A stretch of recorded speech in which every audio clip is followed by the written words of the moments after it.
And now, from beyond our dimension, this is the Jeff Mara Podcast. Here's Jeff. My guest is Jason Brashears, host of the popular YouTube channel Archaics and author of 17 books. Jason is one of the only researchers in the world who specializes in ancient chronological systems and believes that an analysis of the histories of the world exhibits a perfect mathematical construct that we are living inside.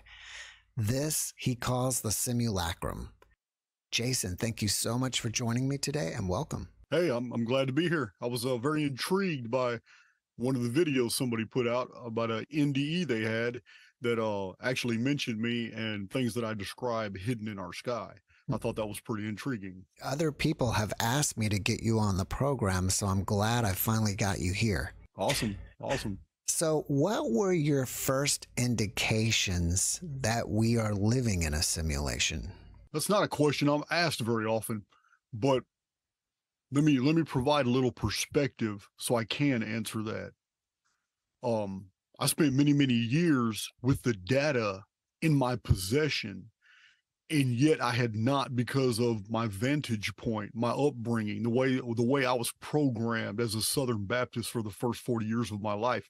All this data and information, the data sets that I had put out, they didn't make sense to me because I was looking at them through the wrong filters. It took a motorcycle accident in 2018. I was on a Harley Fat Boy. It's about a 930-pound bike, and I flipped it, and it was pretty bad. I flew through the air upside down, hit a concrete pylon. No broken bones, but a lot of internal sloshing because of the impact. All my organs were basically moved out rapidly within my rib cage and torn free from that musculature. I was bedridden for over 40 days, but I did not have an NDE. What I did have was this euphoric feeling. I was still in my body, but I didn't know that I had rebar sticking out of my arm, tore the tattoos out of the back of my arm. I didn't know that my clothes had been left on a fence, and I'm walking around. I didn't know my motorcycle was totaled. I just saw that it was laying down, and a lot of people ran out to me, and I found other people. I just instantly fell in love with their personalities. I had completely forgotten that I just had a motorcycle accident, and I'm sitting here digesting all this information. People are coming up to me, talking to me, and it's amazing. I'm sitting here interacting with all these people, and it was just a surreal experience. I was like in love with every single person and personality that I came in contact with. There's about 20 people who saw this accident. And they had surrounded me, called an ambulance, and I'm not worried about. I don't feel any pain. I don't feel my body, which I call an avatar on my own channel. I don't feel any of these things. I'm just interacting with the people that were around me, and they're covering my head. I got an open wound gash. I'm bleeding, and they're taking care of me, and I'm just fascinated with everything everybody says, and I'll never forget that. Perhaps it was shock, whatever. I was ripped free of my avatar, but I still had motor control of it. I just didn't feel. It's like the central nervous system had lost its ability to send the pain signals. I didn't feel anything. So I woke up. At some point I passed out, and I woke up in the ambulance, and as soon as I opened my eyes, the nurse kind of looked at me shocked. There was a female over me, and she looked at me kind of shocked. I opened my eyes, and I asked her what time it was, and like she looked at her watch and then told me, and I instantly said, I'm missing, I think it was 17 or 19 minutes, something like that. And that's exactly how long I had been out. And she reported that to the ER doctors. I went straight to ER for them to surgery, patch me up, do all that. So I still had the rebar. The ambulance didn't remove the rebar. The rebar was still in me all the way to the hospital. So it was that incident. I had released a single YouTube video on the Phoenix phenomenon, which is basically what this other person that was on your channel was describing. So I released one video about that based off all my years of basically an analytical approach of looking at chronological events in world history. So one YouTube video, and then I have this motorcycle accident. 1 year later, it took a year later to release my second video. Then after that, I'm at 400 videos now on YouTube. So what had happened is that while I was laying there unable to move because my internal organs swelled about 2 days later. They had been really damaged from the body impact against the concrete pylon. And it's remarkable I didn't break any bones. So uh, I had to wait for all that swelling to go down, and I couldn't move, and I was just laying naked under a blanket for like 40 something days as people were taking care of me. Uh, while I was laying there, I was processing. I had totally missed the boat. Now all my research made sense. All these things that I had shelved, I was from a Judeo-Christian perspective, all my data had been produced. I had already had several books published, but now I'm seeing that there's a whole nother layer of reality that I totally missed, but one that actually answers for a lot of the data sets that I had shelved. Because this is what scientists do. And I'm not a scientist, but my analytical approach is very similar. And scientists are guilty of practicing exclusions, and that's what I was doing. Meaning, we take in all the data, and then we just don't mention what doesn't line up. The motorcycle accident actually allowed me to now include and not be a hypocrite all my research and not just the stuff that I could make sense of.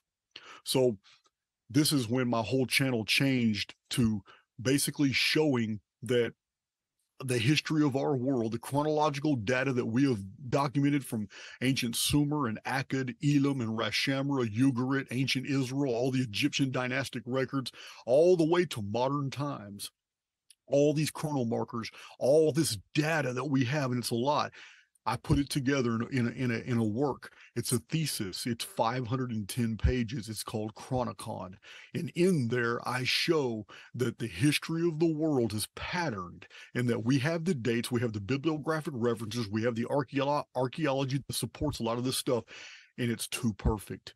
What we have as world history is a series of cycles and epicycles that happen so perfectly we can actually predict the next series of events. And this is what my entire channel is about: the Phoenix phenomenon and a few other type of interesting reality protocols. And what this has done is I had to pay attention to things that I had formerly ignored, such as the astrophysical data and the scientific data that were actually men and women who are very well established in their fields are already leaning toward the fact that we live in a quantum-based simulated holography, that our reality only feels physical by virtue of the central nervous system, and that everything around us is actually an artificial copy of somewhere else, and that what we're going through right now has more of the properties of a very advanced video game type reality than it does an actual reality. And this theory is taking on multiple dimensions, and it's getting more and more people in the scientific world are starting to support it the more they analyze the world around us, from the quantum level all the way up to the astrophysical level. We are now finding that reality does indeed maintain patterns that are way too perfect and way too predictable for it to be an actual natural unfolding of events. So what I did after my motorcycle accident was basically redesign the way I present my material. And instead of just showing the chronological records, which I was intending to do with my Archaics channel, now I show that from the chronological materials of everything we've known about the past up until today, we can promote simulation theory, the idea that we live in this simulacrum. It's pronounced simulacrum in the old Latin books, for which I got at the Oxford English Dictionary. I'm just a good old Texas boy, and I'm stuck in my ways. I'm gonna keep calling it simulacrum. But this simulacrum just means that we are existing inside a copy of something else, and that there are problems within this copy that do not exist in the real prototype for which we are a copy. I'll give you an example. We have an adversarial program that's in here with us that makes things difficult. It retards human development. Sometimes you call it Satan, the demiurge, Ahriman. Different religions have put different spins on it according to their frames of reference. But this false God, this false construct, this AIX is what I call it, artificial intelligence X. This thing is what created the predator versus prey ecology. The whole phenomenon where a biological organism must tear apart and devour another biological organism or in order to maintain its sustenance. This is not a part of the original construct. This was an addition. It is the hallmark. It is the actual signature of the true creator of this false holography. Just like the New Testament in the biblical materials, it says Satan is the god of this world. It is, the biblical materials are very clear. Satan is not God. Satan is the god of this world, this false construct. And maybe the New Testament writers borrowed this from the Gnosis. The older beliefs of the Gnosis that came from the just different groups and disciplines of the Orphic and the Orphic and the Mithraic faiths that were older, predated Christianity, themselves came from Zoroastrianism, came from the writings of the Zendavesta. The Gnosis is largely born out of an amalgamation of these two major thought groups from Greece and Iran. And this is where we get the writings of the Gnosis. And in the writings of the Gnosis, that's what we have. We have the teaching that we're existing in an artificial world, a false reality, and that there is a real reality somewhere, but we're not in it. And that this false reality is governed by a false creator, and he's called the Demiurge, and he has a title, Yaldabaoth. And we are actually immortal souls passing through this construct. We don't belong here. And that too has been borrowed by Christianity. In Christianity, we find that we are pilgrims, we are sojourners. This is not home. We're passing through. We're on our way to a destination. This is not it.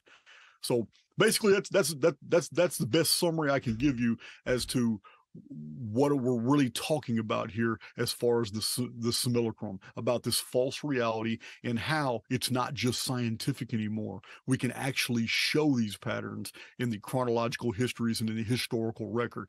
And this is what Archaics is about. This is what Archaics brings to the table, showing the ancient records and showing all this deal, showing simulation theory, but from a totally different vantage point. You didn't use these words, and you speak more about data, but would you say that you were spiritually transformed from this accident? I'm going to put it a different way. I'm going to convey to you that you and I and everybody listening to my voice already have this innate, super, very powerful, immortal aspect to our existence. And that when we're born into this world, there are scales on our eyes. We all have the divine spark. We all have that a flame of potentiality within our being that can erupt into many beautiful creative things throughout our life. We all have that. There is no one excluded. The problem is it ordinarily takes an epiphany or a traumatic event to actually awaken that, so that internal aspect of our existence can actually start manifesting externally. And a lot of people go through their entire lives without such an experience. But we're all on an equal playing field. It's, yes, the motorcycle, it wasn't a spiritual development all of a sudden. It was scales falling off my eyes and seeing the world for what it really is. Everyone, we lost power due to a storm, and so we're continuing this podcast at this moment. And Jason, where I want to start at is that who or what do you think created the simulacrum in the first place? It is my opinion that we are existing within a construct that it is itself an extension of the oversoul, and that we are immortal beings passing through this experience. We're not meant to save the world. We're not meant to stay here. We're meant as pilgrims and sojourners to pass through, gain, and acquire the experiences that are here for us to acquire, and that the world is going to be just as evil as the day when you pass away as the day you entered it. And we're all on different journeys, so that requires a different amount of life sims. I believe in transmigration of souls and reincarnation. I believe that we've come back here many, many times, and that others have already moved on. They were ready, great enlightened souls that are no longer here, but they've left their legacies, and we read about them all the time. So the simulacrum itself, simulacrum, however you want to pronounce it, it's an extension of the oversoul, but it's a confined area. It's like a quarantined area where the evil and the negativity, the dungeon programming that's operative right here inside this construct has no way to cross-contaminate the outside universe, the real reality on the outside of this experimental construct.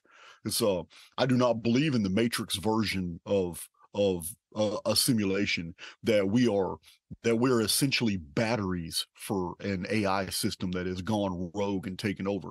I don't believe that. I believe that as an individual, we are existing within two simultaneous realities that coalesce, and that we can phase in and phase out whichever one we want to experience. And let me explain these. One of them is the collective, and these are controlled. The collective is controlled. This is the mass of humanity at any given time in history, at any given time in all our life sims. There is always a collective. It's a mass that is blind to the deeper truths of our reality. It is herd mentality. It's this hive mind that is controlled by polarities that are basically controlled by artificial intelligence X. The AI system that is trying to herd everybody into to be a hardcore conservative, to be a leftist liberal, to be a communist, or to be a socialist, to be somebody who is a Southern Baptist as opposed to a Lutheran, or a Sephardic Jew as opposed to an Ashkenazi. The AI system operates on the principles of duality and polarity, and it always wants people to make a choice. The highly individualized soul, who is not subject to dungeon programming, who has evolved in the personal beyond the constraints of the collective, this individual lives in their own personal reality, and artificial intelligence X normally severs them as if they're a contagion. This is why I call these people errants, because an errant is from the perspective of an AI system that's trying to control everything. An errant is somebody who goes their own way, someone who thinks for themselves, someone who appears to be an aberrant malfunction in a system of controlled chaos. The collective looks at highly individualized people as problems, as rebels, as someone who doesn't want to get along. Sometimes they even are offended, like, oh, you think you're better than everybody else. But the highly individualized person understands that we live in a personal reality, a personal universe, and we can make our own rules, and that the Godhead will honor that, because the simulacrum itself, being a neutral field, is a builder protocol, and it will always reflect back as conditions in your life, the very things that you project into it, and basically follow through with some type of physical activity. Your avatar has to be moving in the direction that you want to go in life, following a mental blueprint, and the simulacrum will build that life for you.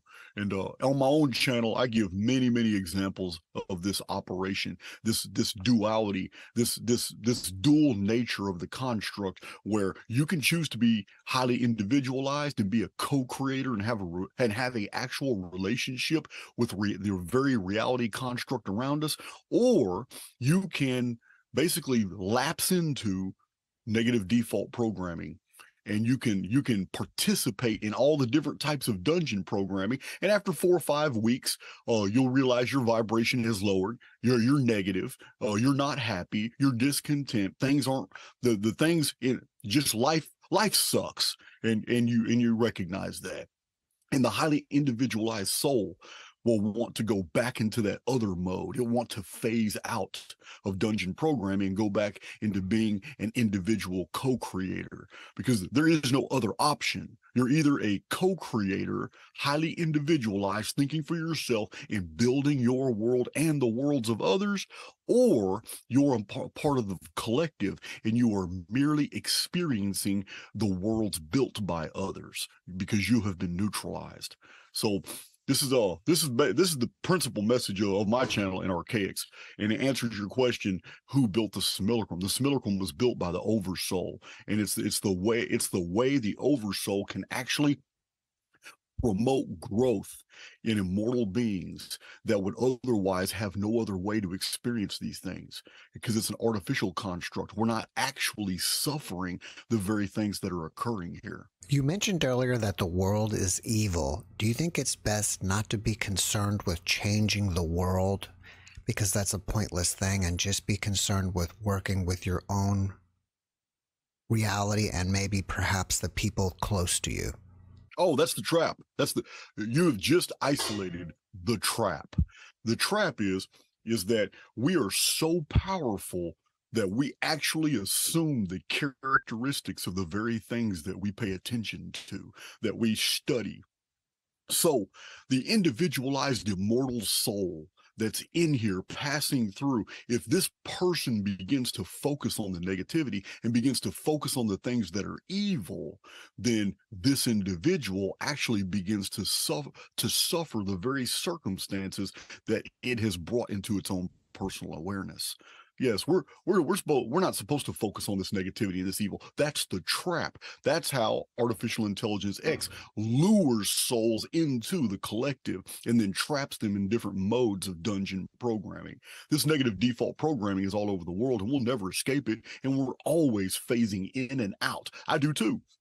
And all throughout the videos on my channel, people see how I don't just teach this, but I apply it, and I show different life lessons. I do van vlogs, and I explain, hey, this is what I did in this particular situation, and this is what happened to me. And this is what I did when I ignored this, or this is what I did when I started entertaining this, and look what's happened to me, guys. Oh my God, I just lost all this money. I lost these contracts.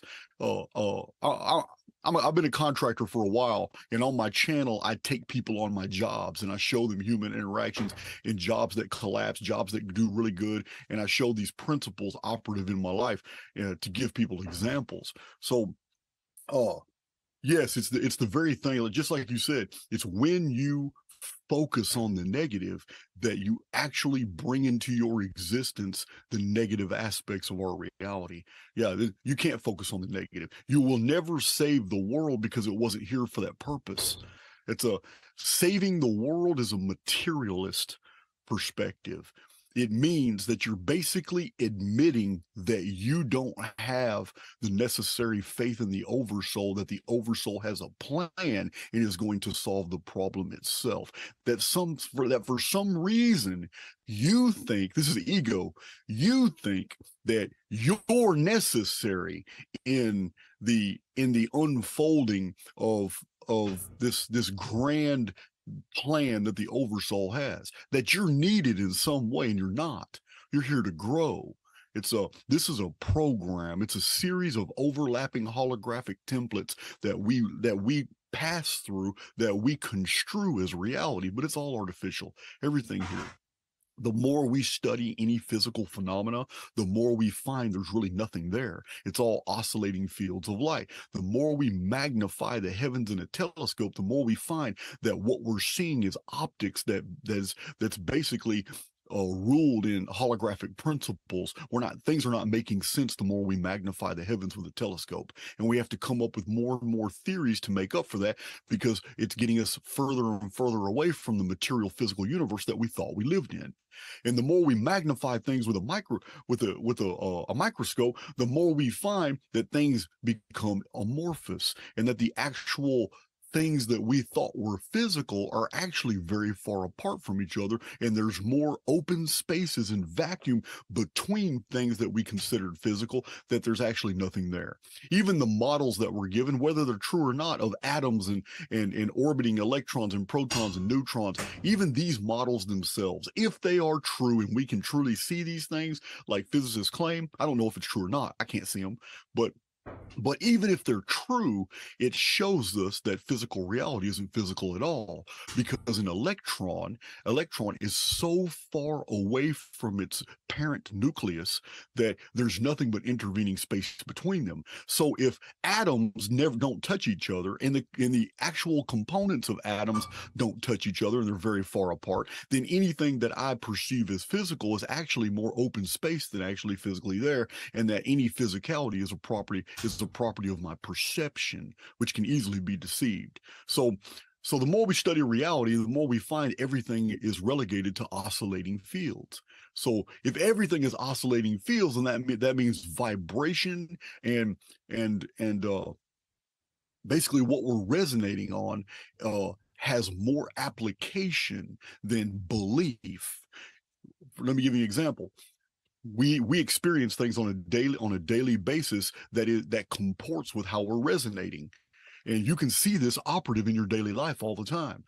Get up in the morning with a negative attitude and watch how many negative things happen to you before noon, before you even take your lunch. From the time you woke up, it's nothing. It's rapid fire. Stub your toe first thing in the morning, then a door closes on your ankle, then you trip on something, then you get a phone call and you get in an argument with somebody, then you're going through your emails, and the emails that stand out to you are the ones that are just all negative, and it puts you more. Once you're vibrating on a certain frequency, reality will reciprocate and bring into contact with you all those things that are vibrating on that same frequency. This is why we need to guard our attitudes. This is why a positive mind is actually key to overcoming the simulacrum itself. So in answer to your question, God is the simulacrum, and we're existing within God. I just don't really use these terms on my channel. It's I normally stick to the technological, but that's essentially what is happening here. What we're calling a simulation is only a frame of reference, and it turns a lot of people off. But we have no other word in English to describe the properties of reality. Because if you say it's technological, people are turned off because you have ignored the divine. If you say it's God, then people are turned off because it's clearly technological. So we have a problem here with our inability to describe the very phenomenon that we're experiencing right now. Reality has the properties of a sentient hologram, but we don't have a word that can describe that. An intelligent holography that is not physical, but by virtue of the central nervous system, it makes us believe that everything is physical. But these are just signal translations. These are signal translations through optics, through feeling, through the olfactory senses, the audio senses. But these are just signals, and these signals through the central nervous system are actually broadcast throughout the rest of our system by virtue of the brain, and the brain broadcasts these signal transferences, and we feel pain, and we feel cold and heat. We feel all these polarities for which draw us into this world and make us believe that it's real, but it's not. There's really nothing physical around us. Everything is spirit, but it's at different phases. It's at different modes, and it's these different modes that make us believe in the physicality of our existence. For fast, it's the thought field. I now know from reading Ishak Bentov, A Brief Tour of Higher Consciousness, and Stalking the Wild Pendulum, and my research is into the 110-year-old books of P.D. Ouspensky. I now know that this is the thought field, and it's holographic, and that thoughts are things exterior of us, and that our brains are actually receivers.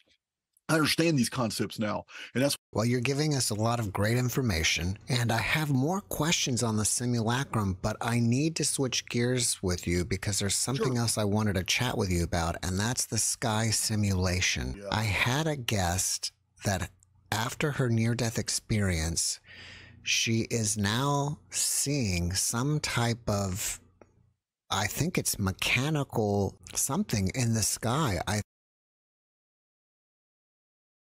think all the time, like something's up in the sky, and she mentioned you during the podcast, so I wanted to get your take on that and also see how you define the sky simulation. This is coming from somebody who has studied a lot of books on physics, astrophysics, the scientific literature of the time from the 70s, 80s, 90s, thousands. I used to be a hardcore traditionalist when it came to science. I believed almost everything I said. I understand that theories require some type of morphing as new data is taken into the fold. And I'm telling you all this because my bibliography has been published for everybody to see. And in that bibliography of over 1,300 books, it's freely published on Podia, and thousands of people now have downloaded that bibliography. It's the title of every book, author, date of publication, publisher of every text that I have read in my 2 decades of research. And there's a lot of scientific books in there. And now I understand, by virtue of all those and amalgamating that information with all my historical chronological data, I now understand that our sky is entirely simulated, and that we have been deceived into believing that we're on a world that's hurling around the sun, and that this world itself it's a copy of somewhere else, of a real reality. This is the simulacrum is. Simulacrum, however you want to say it, the Latin pronunciation or mine, the simulacrum, it basically means, the definition of the word is a copy of something else. And that's where we're existing. This is what we're inside, a copy. So it's somewhere else the heavens are real. Somewhere else the sky is real. Somewhere else these continents and this world is real. But it's not here. We're in a hollow field, and that hollow field is doing its damnedest to convince us we're in a real reality, because it needs to. It needs us to believe that all this is real. The war, the pain, the death, the misery, the suffering. It needs that, because this is how spiritual beings, this is how growth is promoted, by suffering these things. But we're quarantined away from the real creation. And in the real creation, all this negative default programming, dungeon programming, suffering, this doesn't exist outside the construct. It's in here for our development. So when you look up at the sky, you're looking at a multi-tiered hologram that gives off the impression of parallax. And it's so sophisticated that the more we study it with telescopes, the more data that it feeds us. And it's always feeding us what we suspect. Let me give you an example. There's a phenomenon known in science that the more theories that are pushed on the field, the more the field responds with evidence of those theories. If there's anything that people in the collective begin to believe in, the collective programming responds back with physical phenomena to support that belief. So it's an interactive dynamic. It's the same thing I was telling you with the gazelle and the circle and the arrow. It's sympathetic magic, but now it's affecting the collective. So this is the danger of the media. The media builds for us a false world that doesn't exist, but it promotes. But what it's doing is fear mongering, and it wants the collective to fear this one certain thing, and then that one certain thing is reflected back as circumstances. What was only reported as news now becomes a part of the world construct, because enough people feared it, and fear is very powerful negative base force. So this sky sim is specifically there to perpetuate the illusion that we're in a real reality, but it's not. And all these periodic cataclysms, these things that appear in the sky. My channel I have many videos that show old pictures of what people saw in the sky. So before the camera was invented, they did woodcuts and they did paintings and pictures. And there has been times when the sky sim power source failed and people actually saw what was up there. But because they were living in a different type of non-technological world, their frames of reference were primitive. So when we read the text of what they saw, they called them shields banging together with rods and thimbles and cog wheels, and they saw these things all moving in the sky. They were explaining that they saw basic machinery. And then in more modern times, when the sky sim has failed and the sun, moon, clouds, stars, everything just vanished, and all of a sudden people are looking up like, what the hell is that? They describe moving parts like a giant machine apparatus. And I provide many examples of this, and so is other people. And I am convinced that the sky is simulated, but it covers something else. Just like all the lunar phenomena. Most people are not aware that the moon has been photographed multiple times and stars have been photographed right through the dark shadow of the moon, which is impossible if the moon is physical. So we're looking at a hologram. The moon is hiding something else. Now, we've also seen a lot of telemetry and photographic evidence that the sun itself may not be 93 million miles away, and it's local. And this is very interesting because in a hologram, it'd be very easy to fool by optics. But there's other ways of knowing, there's other ways of perceiving things, and we don't always need the optics. We have like parallax. We use parallax, and the measurement of shadows gives away a lot. But especially the angles. This is how the Greeks measured distance. They always measured shadows compared to rods. Knowing the exact height of a rod gave them the distance of the shadow. The distance of the shadow from the height of the rod gave them the distance of whatever object they saw in the sky from the surface of the earth, and it was pretty accurate. Thales of Miletus was the first one to do this method. So, with the sky sim, we have this machinery that hides something, and it operates something. And there's even been modern times, there are hundreds of videos on YouTube about skyquakes. Skyquakes are this humming, this weird machine-like sounds that are coming from the blue sky.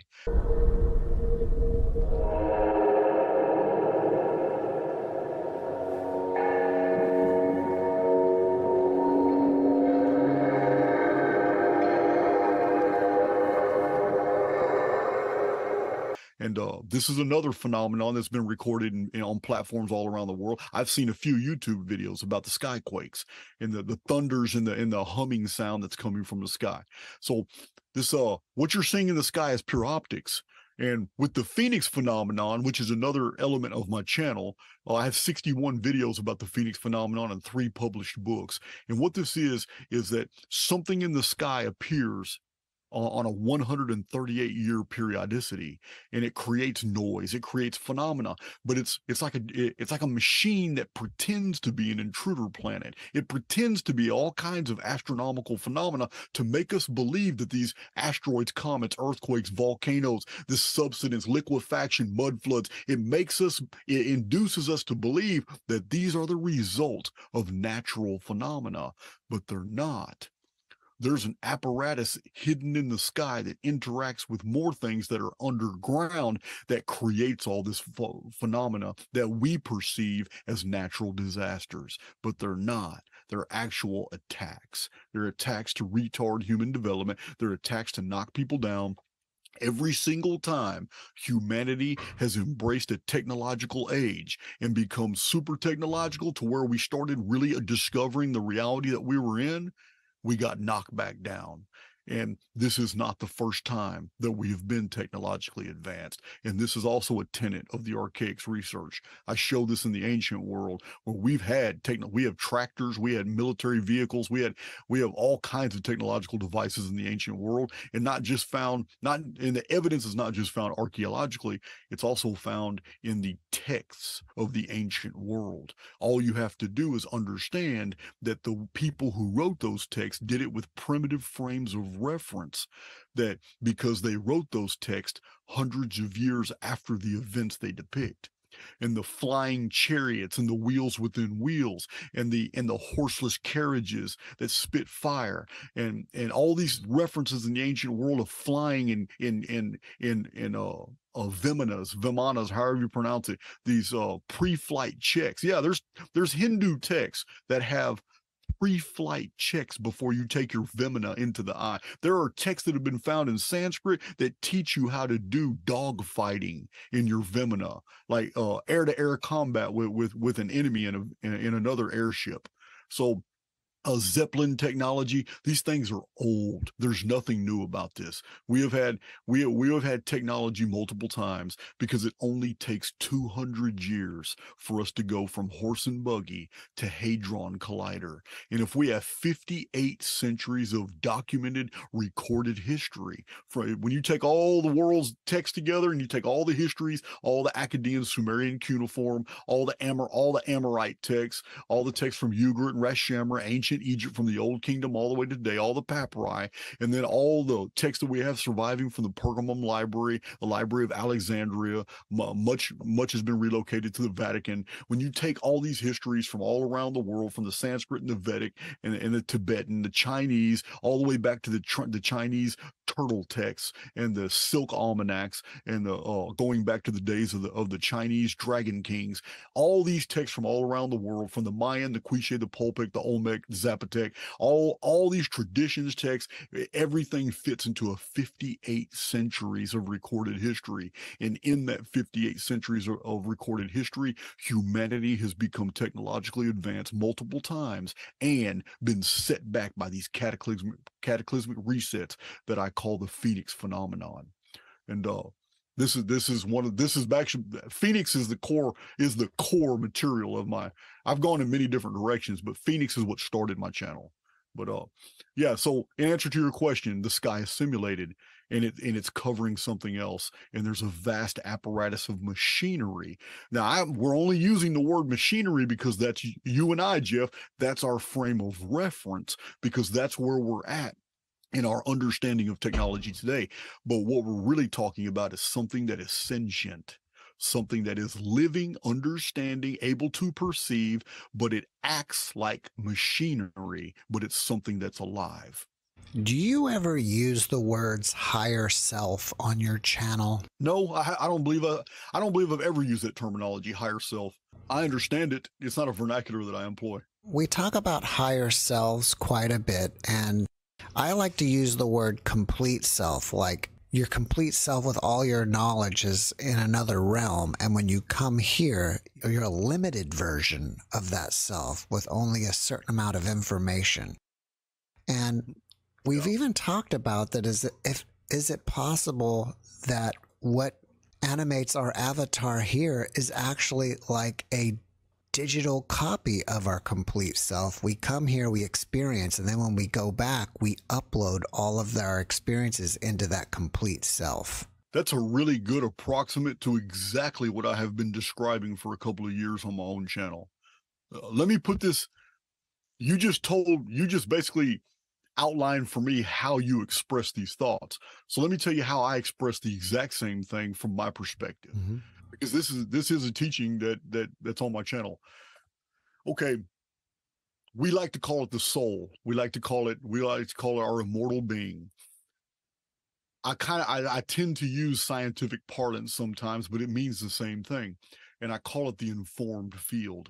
This informed field interacts with the neutral field of the simulacrum. The neutral field of the simulacrum is a builder protocol. It feels like it's in a relationship with us. But if we don't treat it as if it's a relationship and we think we have to do everything, then it doesn't respond to us. It wants to build for us. We just have to initiate. But this informed field has every single thing you have ever learned in every life sim, every piece of information you have ever come in contact with, every dynamic that you have ever suffered, every time you have come into the contact with the informed fields or the personalities of other immortal beings in this life sim, your family, your friends, contacts, enemies, everybody. Your informed field, this highly individualized soul that you have, it possesses all of these things. The only problem is right now it's moored into physicality. It's jacked in through the central nervous system, which is the bridge between the psyche and the simulation. And as long as it's jacked into this primitive avatar that we have, like here, this is Jason. Jason's not my true identity. Jason is the name of the avatar people have come to recognize in this body. But this is just temporary. What's not temporary is the programming that's inside of Jason. The personality is unique. The avatar is not. So this informed field, what you're describing, this informed field that is you, that has every memory, it has all your knowledge, all your experiences from all your past life sims, it's very abbreviated right now. You don't have a contact with all the amazing amounts of information and experiences and memories that's in your informed field. You don't, because the central nervous system is blocking all off. It's a filter. And I explain this on my channel a lot. Central nervous system is a filter. So when you pass on and leave this avatar, the space between going into your next avatar, which is also going to be restrictive like this one, that period of time you're not in the avatar is when you remember every experience. You are really you, but you're not attached to a body now. You're a soul. You remember everything. You have all your intuitive abilities. You're an immortal being, and everything you've ever learned, everything that you ever acquired as an understanding is yours again. But there's a memory wipe. It's not really a wipe. It's a memory block when you subject yourself to the next central nervous system, because the next avatar, this filter system, blocks you from understanding that. This is the beauty of the life sims. This is the beauty of transmigration of souls. It allows a highly individualized immortal to experience everything, build all these things up, and grow, and it grows. But it's only once you leave the simulacrum that you take all this data with you. Because in the holo field, all information is never lost. In the holo field, in this beautiful mathematical structure that we live in, all the data is there. It doesn't go anywhere. Data does not get destroyed. It may change, but it's there. But you don't have access to it when you're in an avatar, because there's a filter in place. But once you exit your final avatar and it's time for you to move on, you take all your experiences, all the growth, all the maturity, everything that you have learned in every life sim that you've been here. You're taking that with you. That's what you're describing, your higher self. That's moving on. Maybe you're going to another simulacrum. Maybe you're going to return home for again. Sometimes I give the analogy that time is compressed here. We are suffering a time dilation. We have this transmigration of souls where it's not indefinite. There's always a fixed period of exodus. And this is what our religious teachings teach us as well. There's a period when this construct will collapse. And when it collapses, those who are ready will make their exodus. Those who are not ready, who have been suffering dungeon programming, who have stuck themselves into negative default programming as part of the herd, those who have fallen prey to the world, they're here to go through the entire experience again. There is no heaven and there is no hell. You're going to completely keep going through this entire series of life sims in this simulacrum, which is this particular world, with the same histories. These histories, ancient Egypt, Babylon, Akkad, Ugarit, Urartu, the Hittite Anatolia, this isn't the first time we've lived through these histories. You and I may have gone through this same template and been totally different individuals, different personalities, different people, We might have been chained to a slave galley on an ancient Phoenician ship. We may have been a prince in ancient Armenia. We may have been just a stonemason in Egypt, or in the Inca Empire. We may have been somebody who pumped the well. We don't know. We've been many different people in many different time periods, and we may have already lived through this entire program template multiple times. But when we're ready, we make our exodus. And the exodus is always a whole group leaving at the same time. It's not individuals leaving. It's a cataclysm that happens inside the construct to hide the fact that a bunch of souls just made their exodus, while everybody who survives the cataclysm lives through all these life periods and all that again.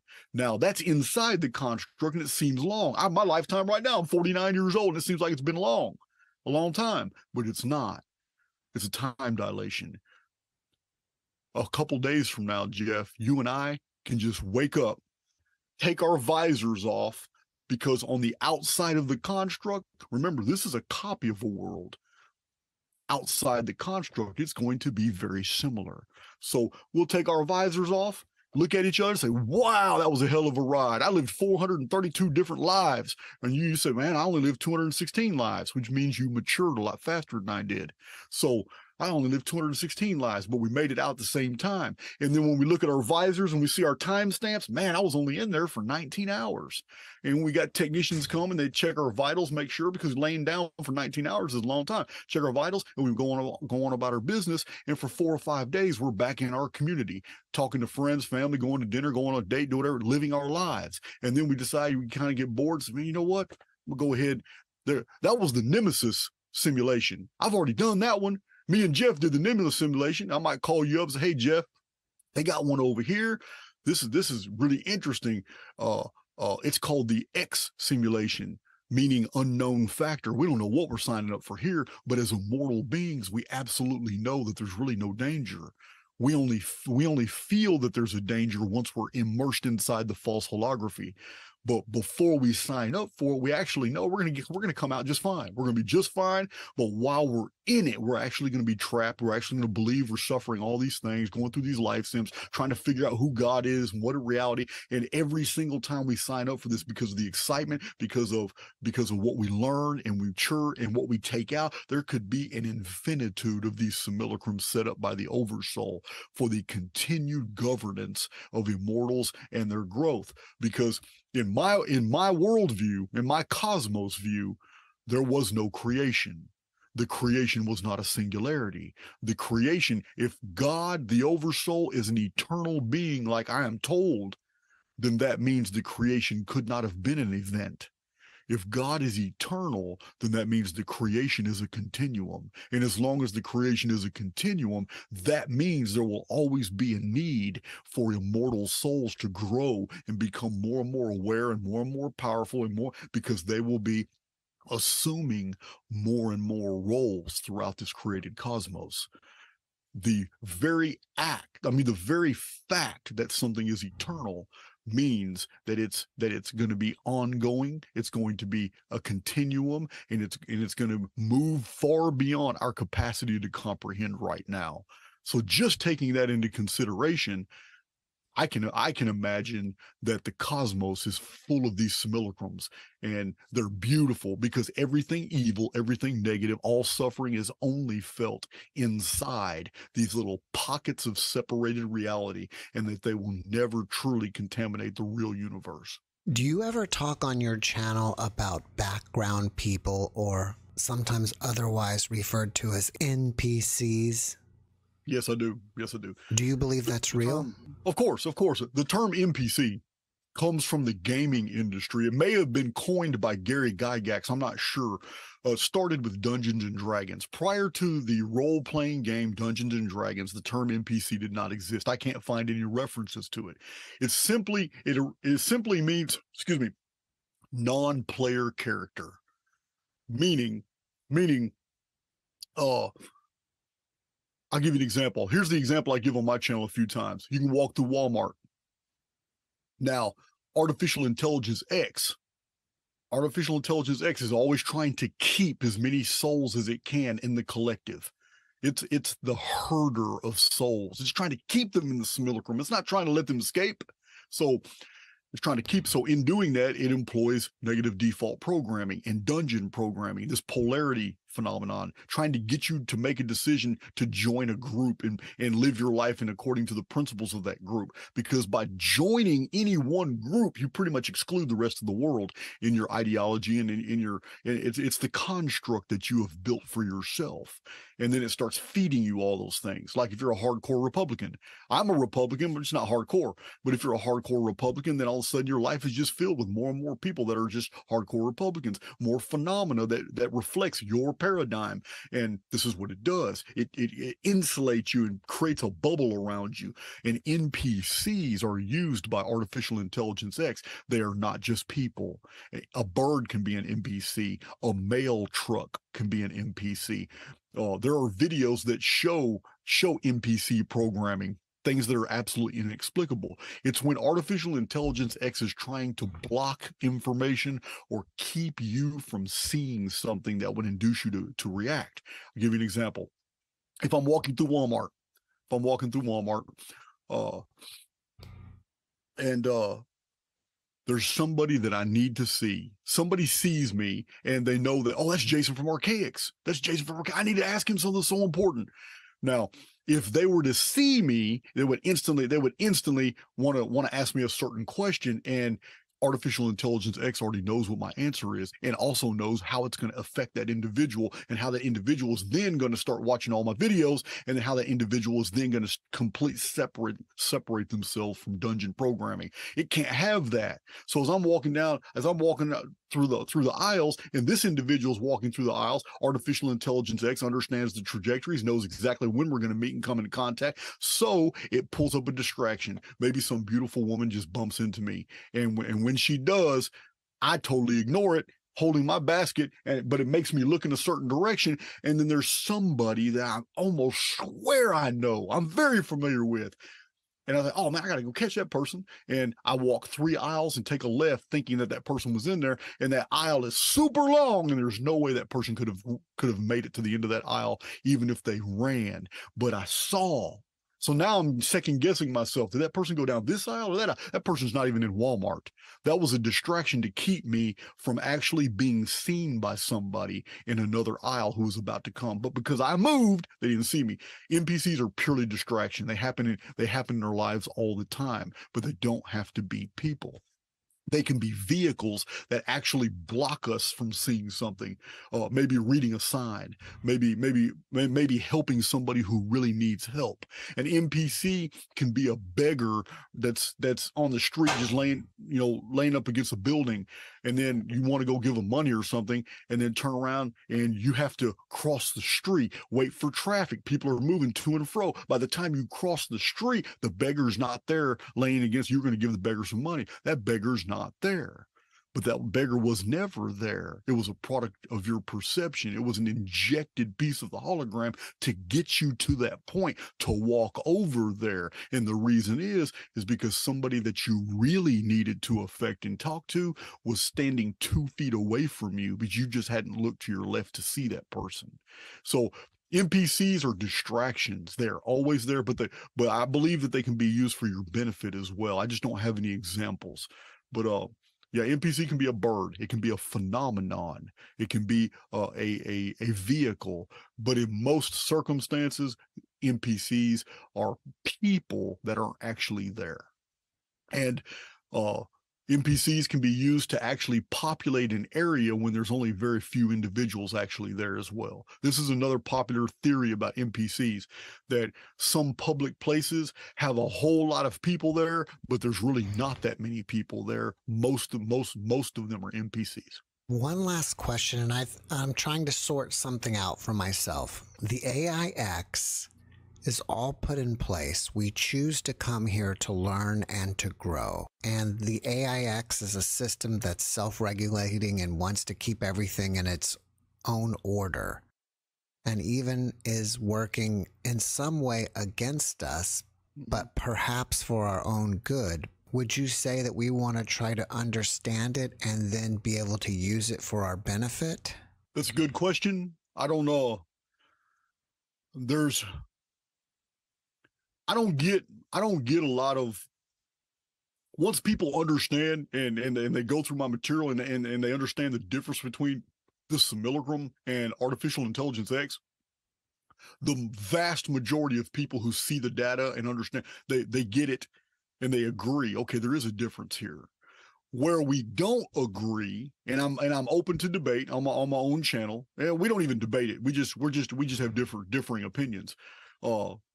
Where we don't really agree is artificial intelligence X a parasite program, truly evil, that has been introduced into the system and it's taken over or hijacked it? Or, and another growing theory, one that I'm partial to now, is, or is it an integral part of the Simulacrum that does exactly what you're talking about. It's not an evil God, demiurge, Satan, and all that stuff. That's the images that it portrays. That's how it's perceived. But it's actually a part of the builder protocol itself. But it's not building anything physical. It's building things in the spiritual. It's making us stronger. It's making us more aware. It's teaching us. But it's doing so from a totally dark perspective. At least that's how we perceive it. So this is a good question, and I'm not driven to invent answers. I don't know. I'm just aware of the phenomenon. Its origin is still open for debate. All right, Jason, well, before we finish up, can you leave us with one last positive message? In anything we do in life, in anything we do, wherever we're at, whatever our coordinates are, whoever we're dealing with, if you just constantly remember that we are more than we suppose ourselves to be, if you just keep that in the back of your mind until you become a part of that statement, it may be abstract to you right now, but the more you dwell on that one statement, we are more than we suppose ourselves to be, reality will reciprocate and you will start becoming more than you were before. Jason, thank you for that message, and thank you for being my guest. Yeah, man, I enjoyed it. We can do it again in the future. Thanks for watching the Jeff Mara podcast. I really appreciate you. Another way to show support is through YouTube memberships. And if you do, there are loyalty badges and other perks depending on your level of membership. All you need to do is click the join button underneath the video to find out more. Thank you for your support.